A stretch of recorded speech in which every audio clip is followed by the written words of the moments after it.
أعوذ بالله من الشيطان الرجيم بسم الله الرحمن الرحيم إلى حضرة النبي المصطفى سيدنا محمد صلى الله عليه وسلم وعلى آله وصحبه وأزواجه وذرياته وآل بيته الكرام أجمعين أولي الله لهم الفاتحة. Bismillahirrahmanirrahim. Alhamdulillahirabbil alamin arrahmanir rahim maliki yaumiddin. Iyyaka na'budu wa iyyaka nasta'in. Ihdinas shiratal mustaqim shiratal ladzina an'amta 'alaihim ghairil maghdubi 'alaihim waladdallin. Bismillahirrahmanirrahim. Alhamdulillahirabbil alamin. Qala al-mu'allif rahimahullah wa nafa'ana bihi wa bi ulumihi wa amitna bi asrarih.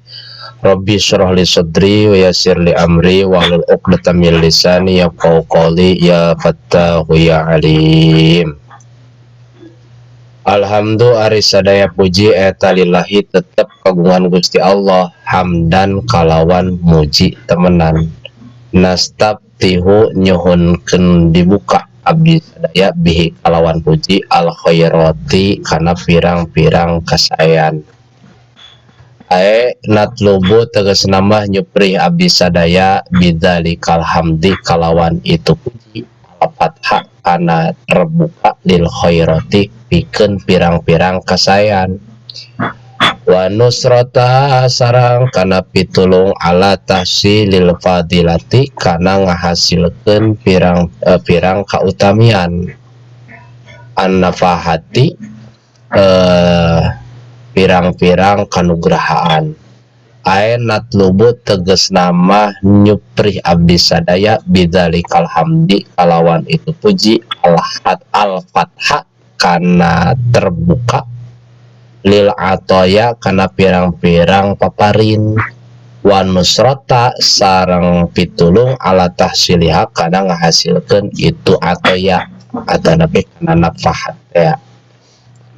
Wassalatu sareng ari rahmat rahmatullahil makronatu bita'zim tegas nama rahmat Allah anu disarengan kalawan ngagungkeun lil anbiya'i pikeun para nabi.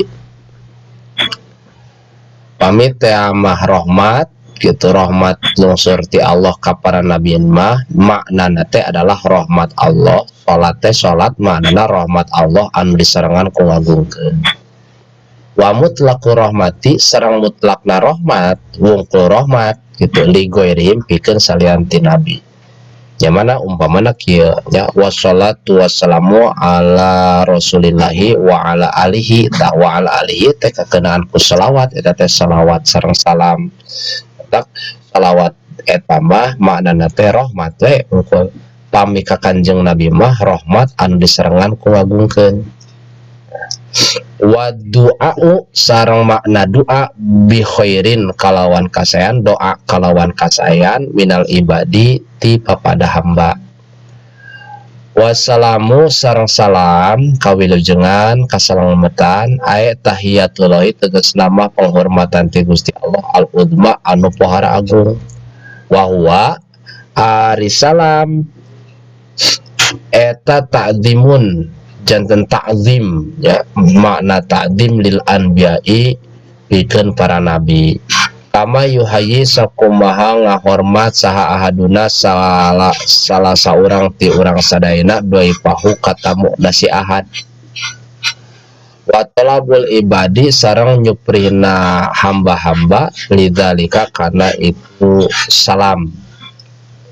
Ala sayyidina mugi tetep tuan urang sadayana kajunjunan abdi sadaya ka Gusti abdi sadaya Muhammadin tegas nama Kanjeng Nabi Muhammad sayyidil bariyati anu janten junjunana sakabeh makhluk roi sil makhlukati tegas nama pamimpin sakabeh pirang-pirang makhluk.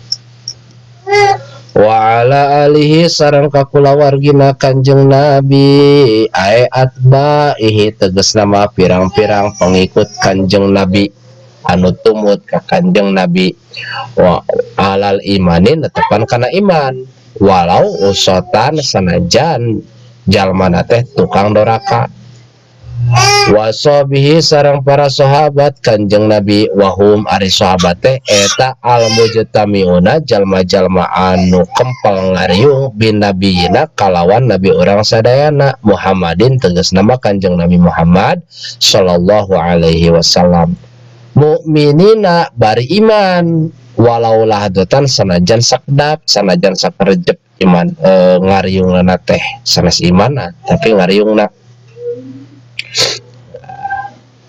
ya teh kumaha lamun teh mah jalma ngariung jeung Kanjeng Nabi sasarengan mahlah ka etang wargi tapi henteu iman ari eta mah teu disebut sahabat kan contohna Abu Lahab Abu Jahal sakitu maranehanna mah caket sareng Kanjeng Nabi dina nasabna dina kekerabatan bahkan dina perbesananana tapi gitu eta mah kan henteu iman ka Kanjeng Nabi akhirna ya teu bisa disebut sahabat. Al-a'immati anu janten imam-imam ae al-muqtada bihim al-muqtada anu dianut anu dituturkeun bihim kalawan al pi umuriddini dina pirang-pirang perkara agama asiqoti anu dipiandel anu dipercaya piha dina urusan agama dina umuruddin. Amma badu anapun saparantos itu sadaya ae ba'dal basmalati tegas nama dina sabada basmalah walhamdalati sareng hamdalah wassalati sareng salawat wassalami sareng salam wahadihi maka ari ieu naon ieu teh ae al hadiratu pidihni anu hadir dina mana nyanaha hadir dina mana pancan berbentuk risalah dan can berbentuk kitab eta mah karek diserat ke karek nepikeun ka hadihi itu jol-jol hadihi we kitu tah ieu ari ieu teh naon nya berarti kan anu aya dina mana ajengan musannif dina mana berbentuk inspirasi anu eta nana teh janten teu acan berbentuk karya gitu berbentuk buku jadi karya teu acan namanya inspirasi.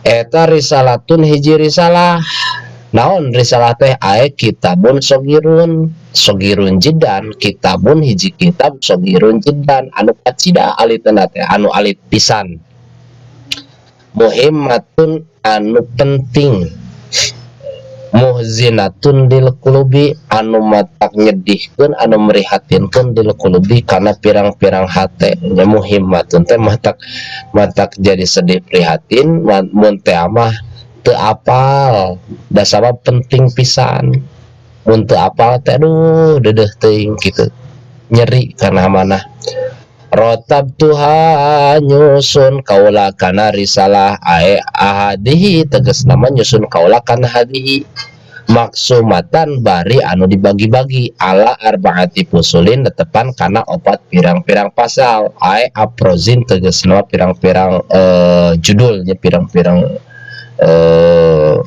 iya tuh nya pemisah aya pasal-pasal gitu. Wa khotimatin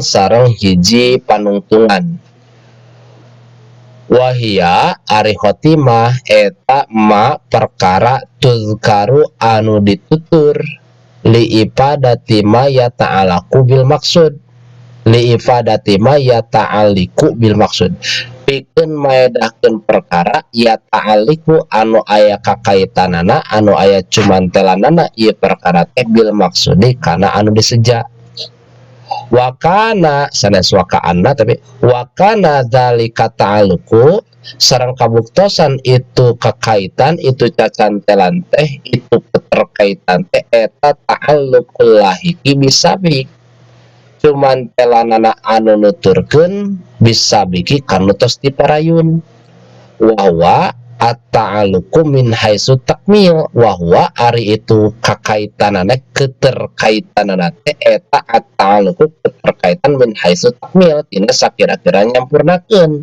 wa ziyadatu taudhihi sareng nambihan penjelasan jadi muncul eta mah cek bahasa Sunda mah kan aya NG cenah nambah bicara atau naping kana teh karena ya penutup lah, epilog di novel nya. Pan aya prolog, aya isi novel, aya epilog dina akhir gitu.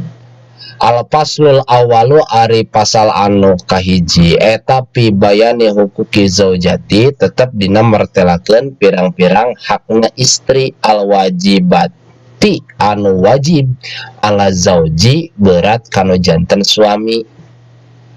Wahya ari itu pirang-pirang hak istri teh anu janten kewajiban suami teh eta husnul isyrati saena masamoan saena ngagaulan wa mu'natu zaujati sareng ngabiayaan istri, biaya istri, biaya kehidupan, apakah napakoh atanapi dina alat andif gitu nya, atanapi dina maparinan pembantu dina ngurus perkara rumah rumah.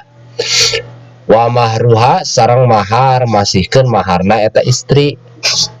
Wal kosmu sareng kilir ta ieu sanes kismu kosmu mah kilir ieu mah bila mana si suamina teh rada pajeng rada payu menangkeun istri anu loba leuwih ti hiji loba teh dua ge loba istri mah da maksimalna kan 4.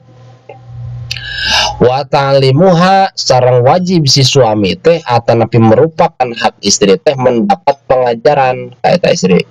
Wa ta'limuha sareng ngawurukan istri ma kana naon-naon perkara tahtaju anu priogieun istri ilahi kana perkara da ngawurukan sok naon tah dina urusan naon cenah ge min furudil ibadati tina pirang-pirang kafarduan ibadah wa sunaniha jeung pirang-pirang pasunatan ibadah walau ghairu muakadatin sanajan sunatna teh ghairu muakadah teu muakad teu pati kuat dina sunatna teh ari butuheun mah istri kedah diwurukan carana saperti kaos kumaha ya wajib ngawurukanana teh.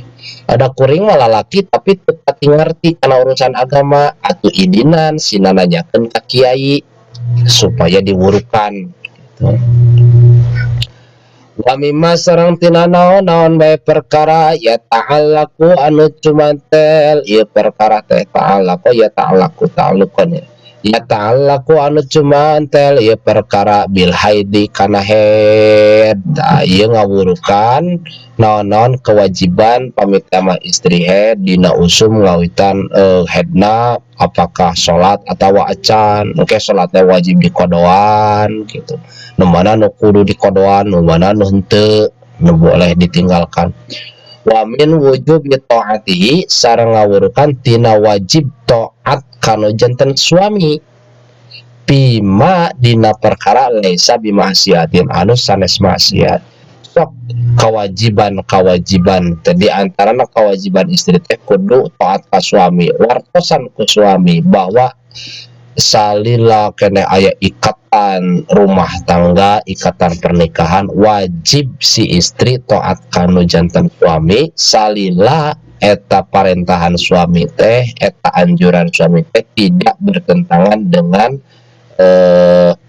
gitu parentah Gusti Allah lain maksiat wallahu a'lam bishawab.